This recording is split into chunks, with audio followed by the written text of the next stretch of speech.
Hello friends, welcome to my Mousumi kitchen. Mousumi কিচেনে তোমাদের সবাইকে জানাই স্বাগতম।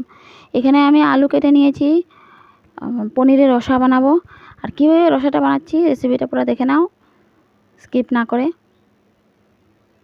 কড়াইয়ের মধ্যে তেল দিয়ে দিলাম, তেলটা তো গরম হয়ে গিয়েছে। এখন লং, এলাচ, দারচিনিগুলো দিয়ে দিলাম, দিয়ে একটা শুকনো লঙ্কা দিয়ে দিলাম, তারপরে আধা চামচের মতো গোটা জিরা দিয়ে দেবো। করে জিরা দিয়ে দিলাম আধা চামচের মতো। এখন নাড়াচাড়া করে নেব। নাড়াচাড়া করে কেটে রাখা আলুগুলো ছেড়ে দিলাম, ছেড়ে দিয়ে ওর মধ্যে একটা তেজপাতা ছেড়ে দেব।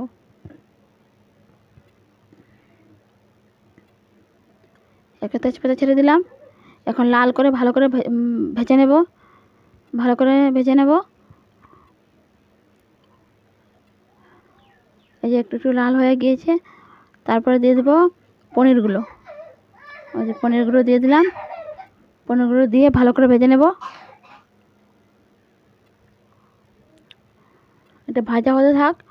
একটা বাটির মধ্যে আমি নিয়ে নিলাম 1 চামচ হলুদের গুঁড়ো, 1 চামচ জিরের গুঁড়ো, 1 চামচ ধনিয়ার গুঁড়ো আর আধা চামচ শুকনো লঙ্কার গুঁড়ো। এখন সামান্য পরিমাণে জল দিয়ে ভালো করে মিক্সড করে নেব। একটুকু যেন দানা না থাকে ওইভাবে মিক্সড করে নেব ভালো করে।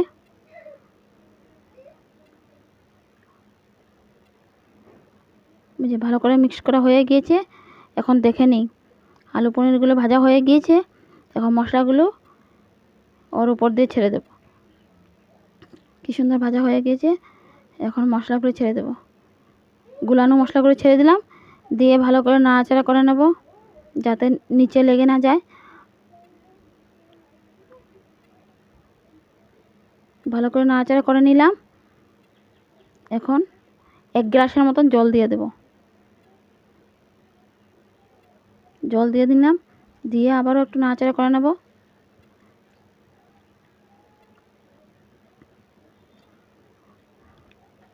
এখন পরিমাণ মতন নুন দিয়ে দেব।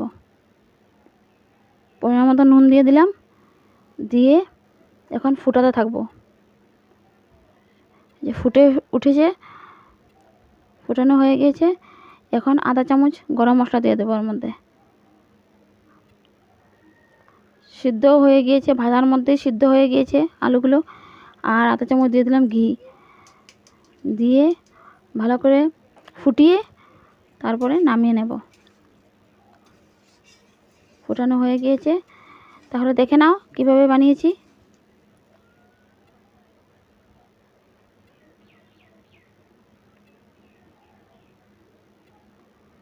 আমার রান্নাগুলি যদি তোমাদের সবার ভালো লেগে থাকে তাহলে আমার চ্যানেলটাকে সাবস্ক্রাইব করে দেবে, লাইক করবে, কমেন্ট করবে। আর আজকের জন্য বিদায় নিচ্ছি। Thank you, by.